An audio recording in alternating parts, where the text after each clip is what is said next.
I want to give you a hypothetical scenario. We're going back to August 28th, 2025, as in week 1 of a brand new college football season, where St. Francis is taking on UL Monroe. This is a non-FBS team taking on an FBS team.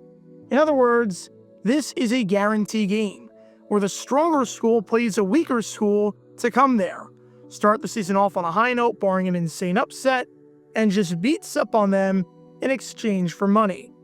Sure enough, this game goes exactly according to script, as UL Monroe destroys St. Francis, winning the game 29-0, with UL Monroe outgaining St. Francis 434 to 131 in total yardage, and with St. Francis going just 2 for 12 on third down, picking up 7 first downs. Now I want you to imagine that after the game, the coach for St. Francis decided to heap an ungodly amount of praise on UL Monroe. I'm not talking about the coach saying that the opponent played well or executed the game plan perfectly. I'm talking about the coach talking about this team like they're the USC of the mid-2000s or they're the '96 Chicago Bulls. Imagine if the coach said that this is the greatest team I've ever seen play. They have no weaknesses, and they're going to go undefeated and not lose a single game all season. Keep in mind, number 1, it is insanely hard to go undefeated. Number 2, their over-under for wins was 4.5. And number 3, you knew that you were outmatched going into the game, and that this game was always going to be a blowout no matter how you sliced it. A prediction like this would seem really freaking stupid, right? Well, I bring that up because this team that you're watching right now might be the worst team in NFL history in the post-World War II era, both on and off the field. And it's a miracle that they actually were able to avoid going winless across an entire season. This team is the Dallas Texans. And oh man, this is one of those teams that you wonder how the heck they existed, seeing as they didn't even have any money, got kicked out of Dallas in the middle of the season, and ended the year without a home. There are tons of articles and videos about the Texans and just how awful they were and how poorly managed they were. Seriously, you could make a screwball comedy loosely based on the Texans, with the climax being their Thanksgiving win in Akron, Ohio of all places. It'd probably do pretty well at the box office. The Texans ended the season scoring just 182 points across their 12 games, averaging 15.2 points per game, which was the second worst total in the league. And they allowed a whopping 427 points, allowing close to 36 points per game, making them one of the worst defenses in the history of the NFL. Of their 11 losses, all 11 of them were decided by double digits, and the offense turned the ball over in every game, turned it over at least 3 times in all but one game, and had somehow 3 games in a 5-week stretch where they turned it over at least 7 times. This team allowed over 365 yards per game at a time where the average team was allowing well under 300 yards. This team absolutely sucked. There were no bright spots. There was nothing about this team that was any good. But here's a story about the Texans that doesn't get talked about a lot.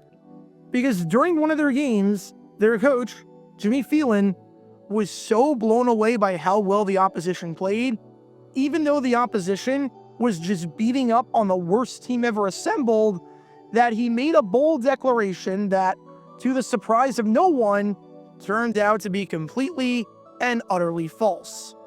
Turns out, anyone can look good and can look like the '85 Bears when they play the Dallas Texans.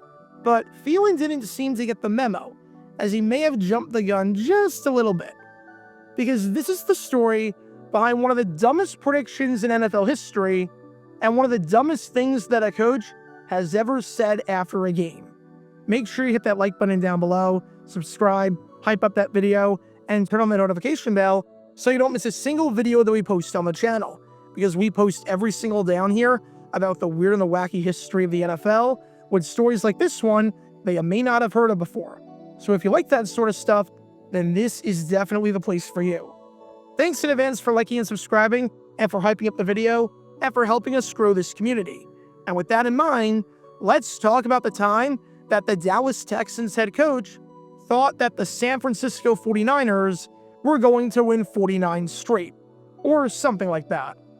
But before I talk about the actual incident in question and what happened after the game, we need some context to understand the game at hand, as well as how the game was going. It's October 26, 1952. It's week 5 of the NFL season, and we've got a battle on the West Coast between the Dallas Texans and the San Francisco 49ers, two teams going in completely different directions, to say the least. Unfortunately, there's no footage of this game.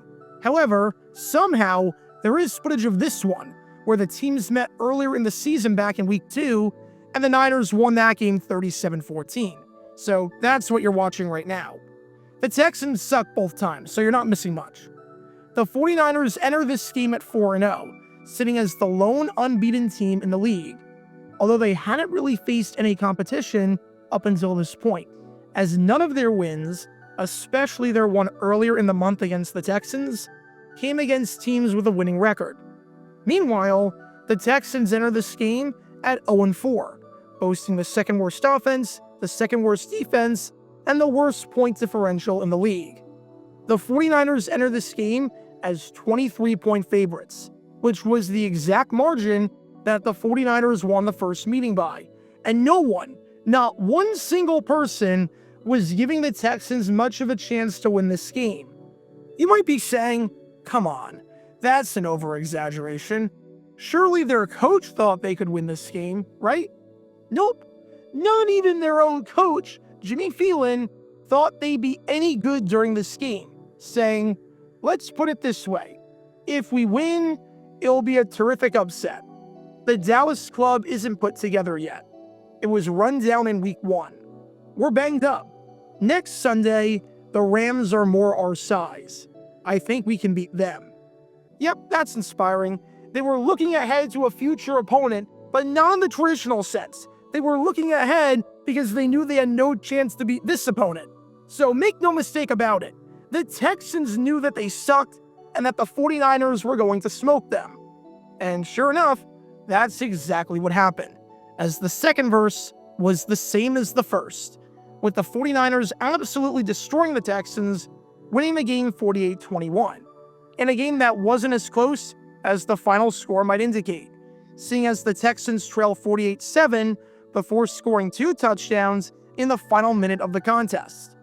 The starting quarterback of the Texans, George Talfaro, went 3 for 14, completing just 21% of his passes for 44 yards with no touchdowns, 1 interception, and a passer rating of 10.4, which is worse than if he did nothing but spike the ball into the ground on every single play.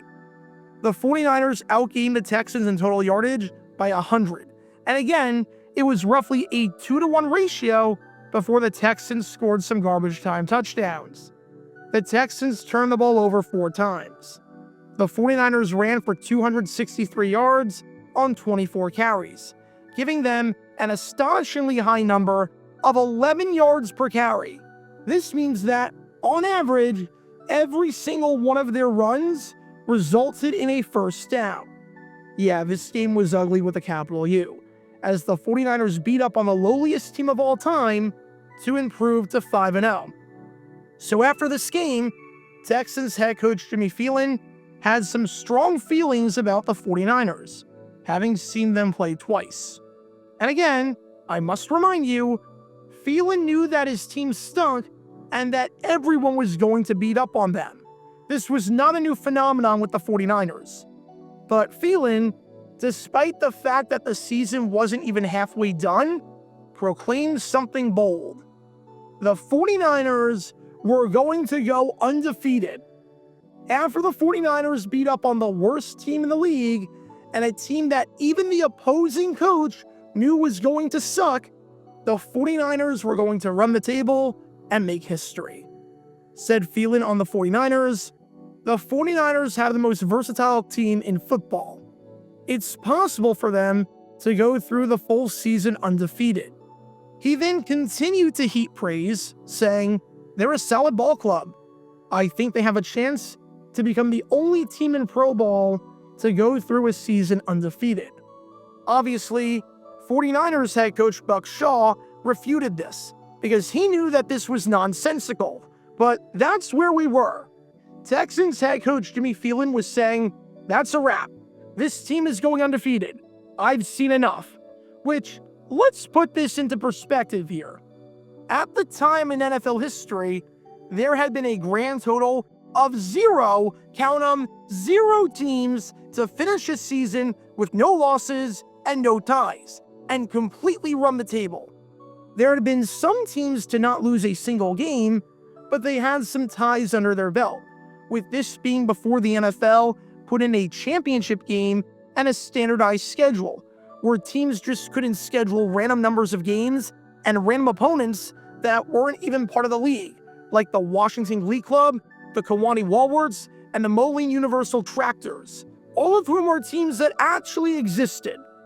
There had been some teams to go through the regular season undefeated, but then lose in the NFL championship, such as the 1934 Chicago Bears and the 1942 Chicago Bears, which, something, 2 nickels on that one.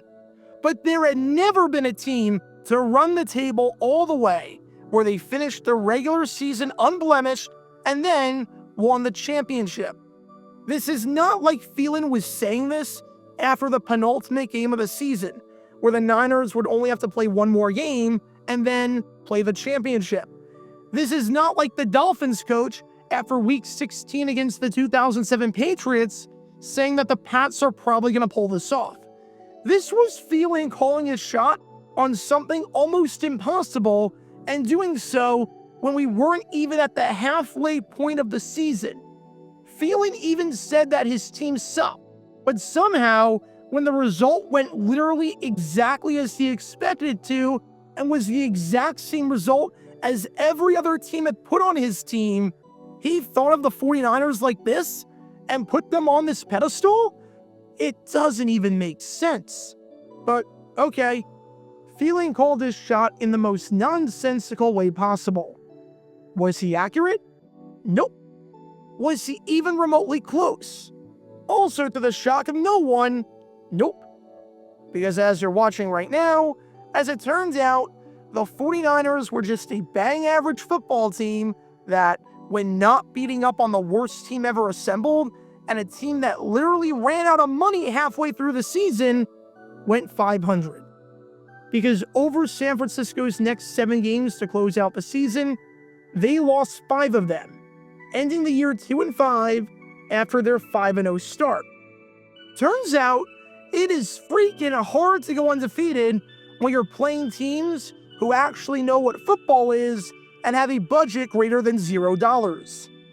Over the final 7 weeks of the season, the 49ers had the second worst point differential in football, with their point differential across those games being -52. Unsurprisingly, the team with the worst point differential across that stretch at -149, nearly triple the second worst team, was, you guessed it, the Dallas Texans. Shocker, I know. The 49ers offense was the 3rd worst offense in football over that stretch, scoring just 115 points across the 7 games, or just a hair over 16 points per game, while their defense was in the bottom half of the league. And it's not like the Niners were losing close games and just getting super unlucky.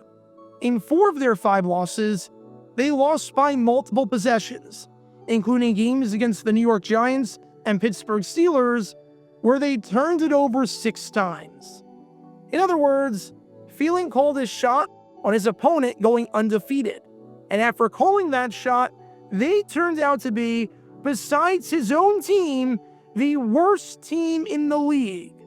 Not only were the Niners never going undefeated, but they didn't even make it one whole week after that game against the Texans, and didn't even make it to the halfway point of the season. They collapsed so hard that the Niners' final game of the season was a game where they needed to win to stay above 500, let alone go undefeated. So, good job, Coach Phelan. You really nailed that one. The story of the 1952 San Francisco 49ers, and I guess the 1952 Dallas Texans, serves as an important lesson of not overvaluing opponents and overreacting to obvious results in obvious mismatches. If you play a game of Madden against someone who's never picked up a controller and you predictably smoke them, do not take away from that game that you're the greatest Madden player of all time. If you, as a college student, take a test where you have to add up numbers from 1 through 10 and identify which one of these shapes is a circle, and you ace the test, do not take away from that test that you're the smartest human who ever lived. And if you, as the coach of the worst team to ever exist, lose a game that you, yourself, expected to lose in blowout fashion because you admitted that you sucked, you cannot possibly take away from that game that if the opponent is going to go undefeated and do something that had never been done before. Simply put, it's not happening. Because in 1952, I guess it was true that everything, including the absurdity of the predictions made by people, was bigger in Texas. Check out our live streaming schedule for the next few days. We're live every single day on this channel, whether we're covering a sporting event or playing GeoGuessr or just taking your requests. So make sure you like and subscribe and turn on the notification bell so you don't miss a single time that we go live and so that you can join this community. Also, thanks to all our members and our Patreon supporters who get exclusive perks like their name at the end of each video, members-only Q&A streams, and cool emojis to use on videos and during streams. See how you can join this community and become a member or a Patreon member by clicking the link in the description below.